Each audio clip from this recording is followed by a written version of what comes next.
Hello everyone, welcome back to the channel. आज हम पढ़ेंगे अपनी क्लास 12th इंग्लिश की पोएम आंट जेनिफर टाइगर, जिसकी पोएट का नाम है एड्रेनी रिच। ये दोनों अच्छे से याद कर लेना, यही एग्जाम में फर्स्ट क्वेश्चन आएगा। ठीक है, स्टार्ट करने से पहले तीन इंपॉर्टेंट चीज़। अगर आपको कोई भी डाउट आए तो आप मुझे इंस्टाग्राम पे फॉलो करके डीएम कर सकते हैं। और अगर आपको ये पीडीएफ चाहिए जिसके अंदर आपको नोट्स भी मिलेंगे, इंपॉर्टेंट क्वेश्चंस भी मिलेंगे, प्रीवियस ईयर क्वेश्चंस भी मिलेंगे, मतलब all in one combined PDF चाहिए तो वो आपको मिल जाएगी टेलीग्राम पर। थर्डली, अगर आपको रेगुलर टेस्ट सीरीज में पार्टिसिपेट करना है तो you can follow me on WhatsApp channel 2। तीनों के link, Instagram, Telegram and WhatsApp के लिंक आपको डिस्क्रिप्शन बॉक्स में मिल जाएगी। Make sure you follow on all the 3 platforms.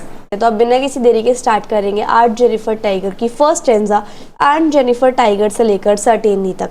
अब यहाँ पर देखो, पोइट जो है वो एक लेडी के बारे में बात कर रहे होते हैं जिनका नाम होता है आंट जेनिफर। वो ना एक पीस ऑफ क्लॉथ पे कढ़ाई कर रही होती है। वो क्लॉथ जो है वो या तो वॉल हैंगिंग भी हो सकता है या फिर टेबल क्लॉथ भी हो सकता है। तो वो जो कढ़ाई कर रही होती है उस कढ़ाई से वो टाइगर बना रही होती है और पीछे एक जंगल का सीन बना रही होती है। और ऐसा लगता है कि जो टाइगर है वो उस फैब्रिक पे, उस कपड़े पे बहुत अच्छे तरीके से मूव कर रहे हैं और आसपास कूद भी रहे हैं। ब्राइट येलो कलर के टाइगर्स होते हैं और जैसे मतलब एक येलो कलर का टोपाज स्टोन होता है, रिंग्स वगैरह में लगता है वो, तो वैसे ही ब्राइट कलर के टाइगर्स होते हैं। बैकग्राउंड जो है वो जो टाइगर्स का होम होता है यानी कि जंगल, ग्रीन जंगल, वो होता है बैकग्राउंड कपड़े पे। ठीक है, तो जो टाइगर होते हैं वो बहुत प्राउड होते हैं, फियरलेस सिटीजन होता है, मतलब उन्हें किसी चीज़ से डर नहीं लगता और वो जंगल के राजा होते हैं। तो अब आंट जेनिफर और टाइगर के बीच में बहुत ज़्यादा कॉन्ट्रास्ट दिखाया गया, मतलब दोनों एक दूसरे से बहुत अपोजिट है। जैसे टाइगर जो है वो फियरलेस है, मतलब अपने घर में बिना किसी डर के रहते हैं। ठीक है, लेकिन वो जो लेडी है वो अपने ही घर में मतलब डरी डरी सी, सहमी सहमी सी रहती है। ठीक है, जो टाइगर है वो बहुत अच्छे से, एलिगेंट से लगता है, शाइनिंग और बहुत जेंटलमैन वाली ग्रेस देता है, बिल्कुल इस तरीके से। ठीक है, तो फर्स्ट स्टैंजा के लिटरेरी डिवाइस देखते हैं। Rhyming scheme AABB। एनाफोरा देखो यूज हुआ है जब दो लाइन में सेम वर्ड यूज होता है, जैसे कि they do not and they pace in, तो यहाँ पर दे दो बार यूज हुआ है दो लाइन में, तो एनाफोरा होता है। और मेटाफर यानी कि टोपाज का यूज किया गया है टाइगर के येलो कलर को डिस्क्राइब करने के लिए। ठीक है, तो मेटाफर मतलब कंपैरिजन किया गया है इनडायरेक्टली। अब आते हैं हम सेकंड स्टेंजा पे, आंट जेनिफर फिंगर्स से लेकर अपॉन आंट जेनिफर्स हैंड तक। अब यहाँ पर जो लेडी की फिंगर्स होती हैं वो कढ़ाई करते वक्त बहुत बुरी तरीके से काँप रही होती हैं। जैसे मान लो मैंने पेंसिल पकड़ी तो उस पेंसिल को पकड़े पकड़े मेरी जो उंगलियां वो काँपती है, वैसे ही जब वो कढ़ाई कर रही थी तो उसकी उंगलियां बहुत डर से काँप रही थी। क्यों? किसका डर था? उसके हस्बैंड का। ठीक है, तो वो जो है अपनी फ्री टाइम में हॉबी, मतलब उसकी कढ़ाई करना हॉबी थी, तो फ्री टाइम में अपनी हॉबी को परस्यू कर लेती है। लेकिन वो अपने हस्बैंड से डरती है क्योंकि उसके हस्बैंड उसको बहुत डांटते हैं। और क्यों डांटते हैं? क्योंकि उसके हस्बैंड को एम्ब्रॉयडरी पसंद नहीं है। तो उनकी फिंगर्स जो हैं वो बहुत ज़्यादा थकी हुई दिख रही होती है क्योंकि उन्होंने अपनी पूरी लाइफ बहुत ज़्यादा काम किया है, सर्विंग में ही चली गई उनकी पूरी life as a housewife, है ना। तो जो निडल होती है, जो सुई होती है, वो बहुत हैवी फील हो रही होती है उन्हें। ऐसी लगती है जैसे वो कपड़े से निकलेगी ही नहीं, इतनी हैवी फील होती है। ठीक है, तो ये जो स्टेंजा में एक वर्ड है अंकल्स वेडिंग बैंड, इसका क्या मतलब होता है? Wedding ring. ठीक है, इसका क्या मतलब होता है? Wedding ring. जैसे उनके हस्बैंड ने आंट जेनिफर टाइगर को वेडिंग के दिन वेडिंग रिंग पहनाई थी, वो आज भी आंट जेनिफर की उंगलियों में है। तो इसका क्या मतलब है कि लेडी जो अपने हस्बैंड के ऊपर डिपेंडेंट है, उनके जो आज तक उन्होंने वो रिंग पहनी हुई है उसका वजन आज भी उनके हाथों पे फील होता है, उन्हें ओवरबर्डन फील होता है। ठीक है, और वो जो रिंग जैसे गोल होती है तो उन्हें लगता है कि मेरी पूरी लाइफ जो है इसी रिंग की तरह फंस गई है, अब मैं यहाँ से निकल नहीं सकती क्योंकि मेरी मैरिज उनसे हो चुकी है। ठीक है, जैसे उनके मैरिड लाइफ है तो उस मैरिड लाइफ में बहुत सारी रिस्पॉन्सिबिलिटी ऑब्लिगेशन है कि तुझे करना ही करना है, तो उस चीज़ से वो बर्डन में आ चुकी हैं और वो अपने मैन की प्रॉपर्टी बन गई हैं। ठीक है, वो जो है एक डिमांडिंग लाइफ जी रही है, मतलब जैसे अपने बच्चों की, अपने हस्बैंड की डिमांड्स को फुलफिल करना ही उनका एक मेन काम रह गया है।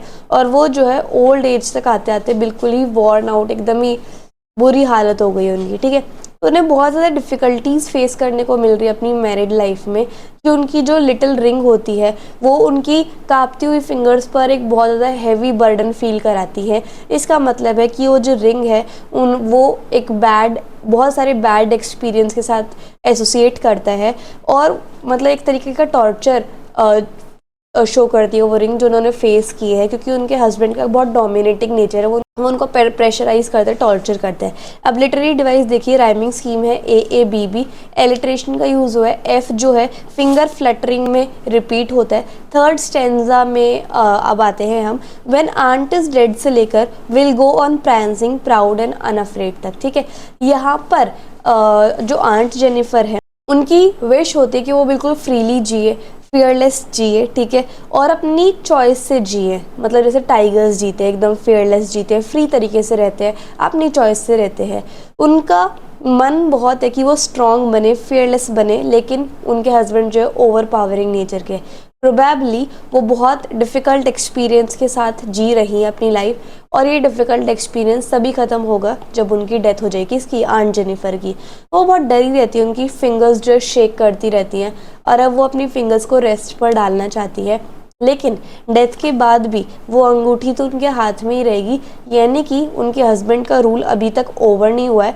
इवन आफ्टर हर डेथ जो उनकी इच्छा है कि मुझे फ्रीडम मिले, मैं बिना डर के रहूं, वो हमेशा ऐसे, हमेशा जन्मों जन्म तक ऐसे ही साथ रहेगी, क्योंकि वो फिंगर हमेशा उनके हाथ में रहेगी डेथ के बाद भी। लेकिन वो उनके टाइगर्स जो उन्होंने बनाए हैं, जो उन्होंने कढ़ाई की है टाइगर्स की, वो हमेशा फियरलेस रहेंगे, फ्री रहेंगे। पोइट कहते हैं कि हर कोई इजीली देख सकता है कि आंट जेनिफर की कितनी ज़्यादा इच्छा है फ्रीडम पाने की, फियरलेसनेस होने की, जैसे उनकी टाइगर्स वो अपनी फियरलेसनेस एंड फ्रीडम की डिज़ायर टाइगर के थ्रू शो करती है, ठीक है। फर्दर कहती है कि ये पॉसिबल नहीं है कि आंट को कभी फ्रीडम मिल पाए लाइफ टाइम, वो उन्हें डेथ के बाद ही मिल सकती है। लेकिन आयरनी ऑफ द लाइफ ये है कि डेथ के बाद भी उनकी हस्बैंड की वेडिंग रिंग तो उनके हाथ पे रहेगी, फिंगर पे रहेगी। रिंग जो है पूरा प्रूफ है टॉर्चर्स का जो उनके हस्बैंड ने उनके ऊपर किया है। ऑन दी अदर हैंड जो टाइगर आंट जेनिफर ने बनाए हैं वो बिल्कुल आंट जेनिफर से अपोजिट होते हैं, क्योंकि वो फियरलेस होते हैं, जंप करते हैं proudly on the piece of cloth, ठीक है। लिटरेरी डिवाइस देखेंगे, राइमिंग स्कीम है AABB, एलिट्रेशन। P जो है रिपीट हो रहा है प्रांसिंग प्राउड में, और प्रांस का मतलब है बहुत बड़े बड़े स्टेप लेके वॉक करना है, मूव करना। टोपाज का मतलब ब्राइट येलो कलर का स्टोन होता है। डेनिजन मतलब कि यहाँ पर एनिमल जो कि एक पर्टिकुलर प्लेस पे रहता है। स्लीक मतलब कि शाइनिंग या फिर एलिगेंट। चिवैलरिक का मतलब क्या होता है, polite honest behaviour of man towards women, ठीक है। ऑर्डियल्स का मतलब होता है बहुत बेकार टेस्ट या एक्सपीरियंसेस, बैड एक्सपीरियंसेस। प्रांसिंग का मतलब प्राउडली मूव करना। फ्लटरिंग का मतलब बहुत तेज तेज मोशन करना, ठीक है। तो इस तरीके से हमारी जो पोएम है वो फाइनली खत्म होती है। आई होप आपको पोएम समझ में आई होगी। इंस्टाग्राम, टेलीग्राम एंड व्हाट्सएप पे ज़रूर फॉलो कर लेना। So if you like the video and the explanation then please do like, share, comment and subscribe the channel. Thank you so much.